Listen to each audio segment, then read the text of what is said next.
அன்பார்ந்த நெஞ்சங்களுக்கு நெஞ்சார்ந்த வணக்கம். இன்று நான் என்னுடைய கண்ணால் பார்த்து மனதிற்குள் பசுமரத்தாணி போல் பதிய வைத்திருக்கக்கூடிய ஒரு நிகழ்வை பற்றி உங்களோடு பகிர்ந்து கொள்வதற்கு விரும்புகின்றேன். என்ன அந்த நிகழ்வு? நிச்சயமாக நான் நம்புகிறேன், இந்த நிகழ்வை கேட்டால் உங்களுடைய மனதிலும் இது பசுமரத்தாணி போல் பதியும் என்கிற நம்பிக்கை எனக்கு இருக்கிறது. அந்த நிகழ்வு தர்மத்தின் ரகசியம், தி சீக்ரெட் ஆஃப் தர்மா என்கிற பொருளில் உங்களோடு நான் பகிர்ந்து கொள்கிறேன். நிச்சயமாக இந்த தர்மத்தினுடைய ரகசியம் உங்களுக்கு பிடிக்குங்கிற நம்பிக்கை எனக்கு இருக்கிறது.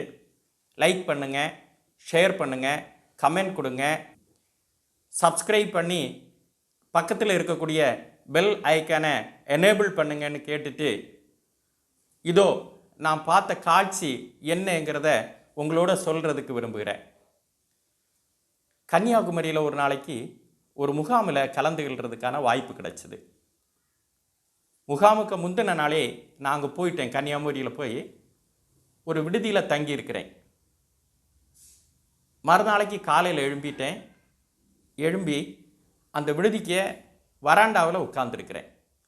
அந்த விடுதி இருந்த இடம் நிறைய தென்னை மரங்கள், மாமரங்கள், வாழை மரங்கள், இப்படி பல்வேறு விதமான மரங்கள் எல்லாம் நிறைஞ்சிருக்கக்கூடிய இடம். காலை நேரம் பார்த்திங்களா, காகங்கள் கரைகிறது, பல்வேறு விதமான பறவைகள் கீச்சு சத்தம் எழுப்புறது, இதெல்லாம் ஒரு ரம்மியமான காட்சியாக இருந்தது. அப்படி இருக்கிறேன். நான் தங்கியிருந்த அந்த விடுதிக்கு பக்கத்தில் ஒரு கோயில் இருக்குது, ஒரு சின்ன கோயில். அந்த கோயில் பக்கத்திலேருந்து ஒரு பெரியவர் அப்படியே வராரு. பார்த்துருங்க, ரொம்ப வேகமாக நடந்து வராரு.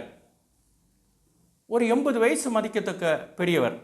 நல்ல வெள்ளை வேட்டி உடுத்திருக்கிறாரு, வெள்ளை ஷர்ட் போட்டிருக்கிறாரு, காலையிலே குளிச்சுட்டு நெட்டு நிறைய திருநீர் போட்டிருக்கிறாரு. அப்படி வராரு.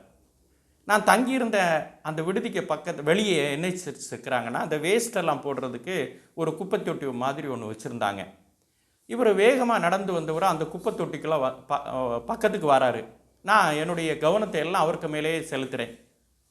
பார்த்தா அந்த குப்பை தொட்டியிலேருந்து முதல்ல ஒரு பேப்பரை எடுத்துட்டு கீழே வைக்கிறார்.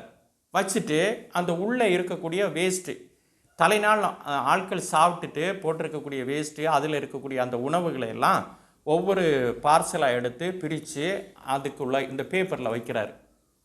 ஒரு 5 நிமிடம் அவர் அதுக்குள்ளே இருந்த எல்லா வேஸ்ட்டையும் எடுத்து அதில் இருந்த உணவு வகைகளெல்லாம் அந்த பேப்பரில் வச்சுட்டு கொஞ்சம் தள்ளி நின்றுட்டார்.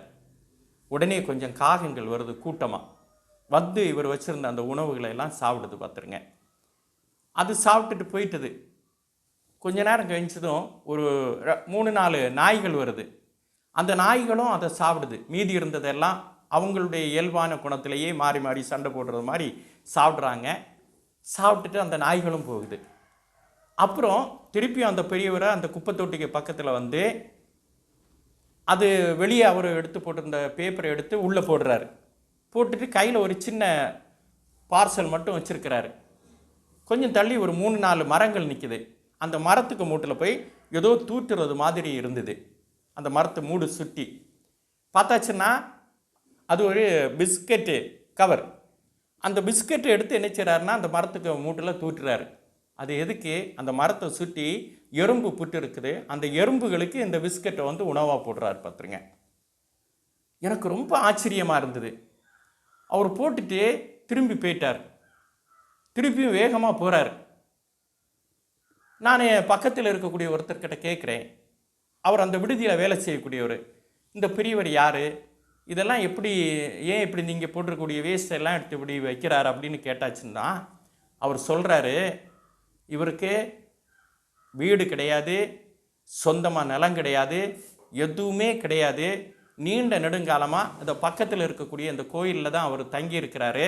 அந்த கோயிலிருந்து கிடைக்கக்கூடிய பிரசாதமும் அதிலிருந்து கிடைக்கக்கூடிய ஏதாவது கொடுத்தாச்சுன்னு சொன்னால் அதை வாங்கி சாப்பிட்டுட்டு வாழ்ந்துட்டு இருக்கிறாரு அப்படின்னு சொன்னாருங்க. எனக்கு ரொம்ப ஆச்சரியமாக இருந்தது.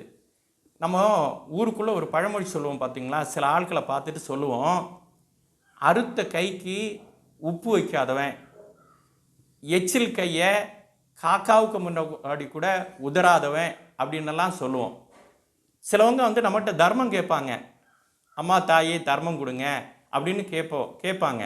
அல்லது ஏதாவது பொருட்களை வந்து நம்மகிட்ட கேட்பாங்க. நம்ம என்ன நினைக்கிறோம், உடனே என்ன சொல்கிறோம் அவங்கக்கிட்ட, என்கிட்ட தான் ஒன்றும் இல்லையம்மா, என்கிட்ட இருந்திருந்தேன்னு சொன்னால் நான் உங்களுக்கு தாராளமாக அள்ளி அள்ளி தந்திருப்பேன்.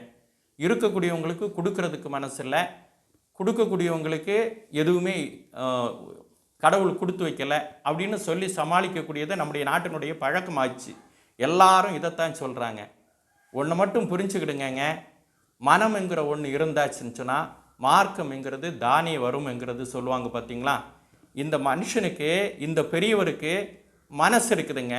சொத்து இல்லை, சுகம் இல்லை, வீடு இல்லை, எதுவும் இல்லாத ஒரு மனிதனாலும் பறக்கக்கூடிய பறவைகளுக்கு, விலங்குகளுக்கு, ஊறக்கூடிய எறும்புகளுக்கு தர்மம் செய்கிறதுக்கு முடிகிறது என்று சொன்னால், எல்லாம் இருக்கக்கூடிய நம்மால் ஏன் மற்றவர்களுக்கு உதவ முடியாது, தர்மம் செய்ய முடியாது என்பதை ஒரு கணம் நினைத்து பார்த்தோம் என்று சொன்னால், நமக்கும் ஒரு மனம் இருக்கிறது. அந்த மனம் இருந்து பிறருக்கு உதவ வேண்டும் என்கிற எண்ணம் இருந்தால் மார்க்கங்கள் நம்மை தேடி வரும் என்கிற நம்பிக்கை எனக்கு இருக்கிறது. நீங்களும் இதை செய்வீர்கள் என்று சொல்லக்கூடிய நம்பிக்கையோடு, நிச்சயமாக இந்த நிகழ்வு உங்களுடைய மனதிற்குள்ளும் பசுமரத்தாணி போல் பதிந்திருக்கும் என்கிற நம்பிக்கை எனக்கு இருக்கிறது. அப்படி இருந்தால் சப்ஸ்கிரைப் பண்ணுங்கள் என்று கேட்டு உங்களிடத்திலிருந்து மீண்டும் ஒரு புதிய வீடியோவை சந்திக்கும் வரை விடைபெறுகின்றேன். உங்களில் ஒருவனாக கமல செல்வராஜ்.